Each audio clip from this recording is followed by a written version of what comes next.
Hello, hello, j'espère que vous allez bien. Alors, un petit post improvisé pour cette Vénus qui entre en Sagittaire le 30 novembre à 21h30. Elle va y rester jusqu'au 24 décembre. Donc, c'est un cycle assez court qui va nous apporter une dynamique puissante sur le plan affectif, relationnel, sur le plan de nos valeurs profondes. Il invite à la croissance, à l'expansion, à l'élargissement des perspectives, à la recherche de sens, mais aussi ça peut marquer un tournant parce que ça peut être un moment de rééquilibrage d'âme, je vais développer, hein, bien sûr, mais aussi une redéfinition de nos valeurs, ce que nous valorisons à un niveau plus profond, plus universel, hein, ça peut être philosophique, nos croyances, voilà, donc on va parler déjà de cette Vénus en Sagittaire qui encourage cette quête non seulement dans l'amour, hein, mais aussi dans tout ce qui nous nourrit, tout ce qui nourrit l'âme, les voyages, tout ce qui est spiritualité, enseignement. Ça favorise aussi la Vénus Sagittaire, ça favorise l'amour à distance aussi pour des relations restrictives. Bah, c'est pas possible, hein, pour une Vénus Sagittaire, c'est vraiment le besoin de liberté, d'authenticité et de légèreté. Donc, ce signe qui est gouverné par Jupiter va apporter une vision beaucoup plus large. Jupiter, c'est la loupe, donc il va mettre en exergue toutes ces valeurs, que ce soit amour, argent, et elles vont pouvoir se vivre aussi à travers un prisme d'opportunité et d'expansion. Alors ça peut être aussi ces énergies, vénusiennes vont être beaucoup plus extériorisées, plus communicatives, plus sociales. Ça va plus, être une Vénus qui va rayonner plus librement, une Vénus magnétique. Ça peut favoriser, ce transit des rencontres, à l'étranger, des rencontres, inspirantes, des connexions aussi, des connexions spirituelles.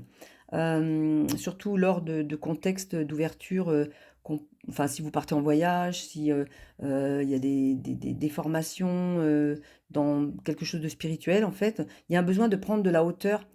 Et aussi, ça peut être aussi de relativiser certaines blessures passées. Parce que là, on sort du scorpion. La Vénus scorpion, elle a beaucoup souffert, hein, dans ce signe. Et c'est aussi de redéfinir nos valeurs par rapport à ce qu'elle a compris, hein, de voir avec un autre angle, une vision plus optimiste et il y a un nouveau sens.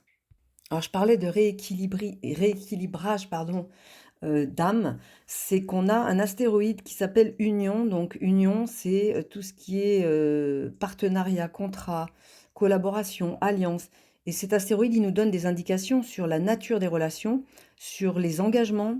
Il reflète aussi la manière dont une personne perçoit et vit l'union avec les autres. Donc qu'il s'agisse d'un lien amoureux ou d'une association contractuelle ou d'un partenariat d'âme. Donc c'est vraiment la manière dont il va s'engager dans ces partenariats. Et cet astéroïde, il est conjoint à la Lune noire, donc en Scorpion. Et je voulais quand même en parler parce que Lune noire conjointe à Union, trigone Neptune en Poisson, ça met en lumière des schémas inconscients dans les relations. Et le trigone, ça amorce une compréhension, une fin de cycle, une fin de fonctionnement. Ça peut aussi parler de pardon à soi-même et à l'autre. Enfin, c'est la même chose, hein, puisque on sait que ce qu'on envoie à l'autre nous revient et que l'autre fait partie de notre miroir, en fait. Donc, en fait, cette lune en scorpion conjointe union, elle va mettre en lumière ces schémas inconscients qu'on a dans les relations. Elle révèle les non-dits, elle révèle les mécanismes d'autosabotage, les blessures répétitives. Et ce trigone à Neptune et Union va vraiment apporter cette dimension de régénération, en fait, de pardon, de compassion. C'est le moment de clore les cycles et de libérer certains engagements. Et ça, on verra pour la pleine lune parce que les astéroïdes vont être aussi très présents dans cette pleine lune en Gémeaux. Et j'ai aussi Mars qui est conjoint à Junon. Donc là, à 19 degrés, c'est très important cette conjonction parce que tous deux sont en Sagittaire. Et c'est vrai que, alors Mars, c'est là où on met l'énergie, en fait, dans une maison ou dans un signe, on met l'énergie à cet endroit-là, et c'est notre désir, hein, qui nous permet d'agir, qui nous permet d'aller chercher ce qu'on veut vraiment. Et là, en fait, Junon, lui, c'est un astéroïde qui représente la déesse associée au mariage, au partenariat, et ça symbolise aussi les engagements, mais aussi les pactes, les allégeances karmiques, les contrats d'âme morale et aussi les obligations de régler des pactes, mais sur plusieurs lignes de temps. Donc cette conjonction pour moi, elle est importante ici puisqu'on va la retrouver le 5 décembre, pour cette pleine lune. Et ça veut dire que là, on a tout ce qu'il faut pour mieux comprendre, pour, la dynamique des relations, en fait, hein. Parce qu'on fusionne l'énergie de Mars avec le désir d'engagement et puis il y a de l'autre côté Junon, c'est ce désir de sécurité, d'engagement, dans le couple, en fait, hein, je vous parle de tout ça parce que Vénus, pour moi, c'est l'amour aussi, c'est l'argent, mais c'est quand même, ce qui nous fait plaisir. C'est nos valeurs, donc je pense qu'il fallait que enfin, j'avais besoin d'en parler.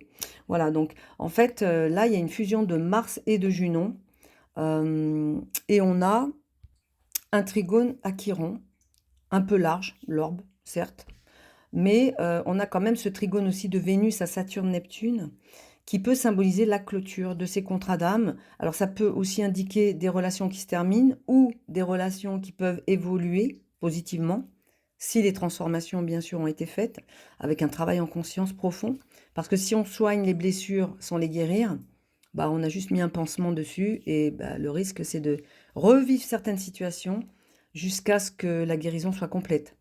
Donc là, dans cette configuration, ça nous permet de revisiter nos dynamiques relationnelles ou matérielles, effectivement, hein, ça peut être les deux, mais de couper vraiment ce qui n'est plus aligné ou de réorienter sur des relations, par exemple, plus apaisées, sur des bases plus justes, plus alignées avec notre essence.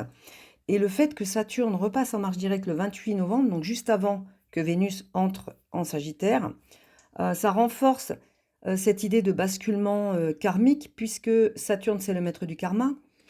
Donc voilà, on a des structures qui vont pouvoir se stabiliser, des leçons de vie qui vont peut-être être intégrées, des responsabilités qui vont être réévaluées. On a beaucoup d'aspects positifs hein, lors de cette entrée de Vénus en Sagittaire. On a un trigone à Jupiter, donc là, ce sont vraiment les opportunités affectives, financières, des moments de croissance. Surtout que en entrant en Sagittaire, Vénus est opposée à Uranus rétrograde. Donc là, c'est vraiment plusieurs choses. Ça peut être des rencontres inattendues, des éveils dans les relations. Il y a beaucoup de surprises avec Uranus. Et ça peut être aussi des prises de conscience sur la manière dont on voit nos valeurs, hein, parce que Uranus est rétrograde en Taureau, je le rappelle, mais c'est ça, j'en ai souvent parlé dans les postes de pleine lune et nouvelle lune, et j'en reparlerai encore. C'est vraiment très important cet aspect. On a aussi Vénus qui est carré au nœud lunaire, donc moment de prise de conscience très forte. Ça peut indiquer des situations prédestinées aussi, hein, parce que les nœuds, c'est quand même karmique, donc des situations qu'on doit résoudre, parce qu'on est venu pour fermer certains chapitres, mais de façon, comment dirais-je, bienveillante. C'est-à-dire, ce qu'on va pas régler ici, on va le retrouver plus tard, donc c'est vraiment important de résoudre ce qu'on doit faire dans cette opportunité-là. On a, qu'est-ce que j'ai vu d'autre on a Mercure, donc toujours conjoint Lune noire, opposé Uranus aussi, qui va vraiment symboliser un éveil mental. Et donc, ça va nous aider à des prises de conscience. On va voir beaucoup plus clairement ce qu'on doit transformer dans nos relations. Voilà, c'est vraiment le moment. L'âme nous demande d'ajuster tous ces éléments-là. Alors, les possibilités plus concrètes pendant cette période d'un mois, ça peut être donc bien sûr des voyages. On a vraiment cette Vénus en Sagittaire, elle a besoin d'élargir ses horizons. Donc ça peut se traduire par des déplacements, bien sûr. Ça peut être aussi des projets créatifs, artistiques, en lien avec Neptune, hein, et du coup, des âmes qui se retrouvent aussi, peut-être, pourquoi pas, à l'étranger ou voilà, quelques opportunités affectives et matérielles, hein, parce qu'on a vraiment le trigone de Vénus-Jupiter qui peut promettre des moments de grâce, que ce soit dans le domaine matériel ou dans le domaine romantique. Après, les opportunités financières, sont pas, comment dire? Ça va pas résonner avec tout le monde, hein. Ça dépend bien sûr de votre thème natal. Ça dépend des aspects, de la position de Vénus et de Jupiter dans votre thème. Et donc, ça doit vraiment être corrélé, avec, votre carte personnelle. Donc, si vous souhaitez une consultation personnalisée, vous avez le lien de mon site en description. Pour les fêtes de fin d'année, j'ai décidé de faire pendant un mois, donc jusqu'au 31/12/2025, une réduction de 10 sur toutes mes prestations qui sont en ligne sur mon site. Donc n'hésitez pas à m'envoyer un message avec le code Vénus. Donc je mettrai bien sûr tous les liens dans la description. Voilà, je ne vais pas faire plus long, je vais en reparler de toute façon pour le post sur la pleine lune en Gémeaux, très importante pleine lune. Voilà, n'hésitez pas à mettre des commentaires, liker et partager. Prenez bien soin de vous. À très bientôt. Au revoir.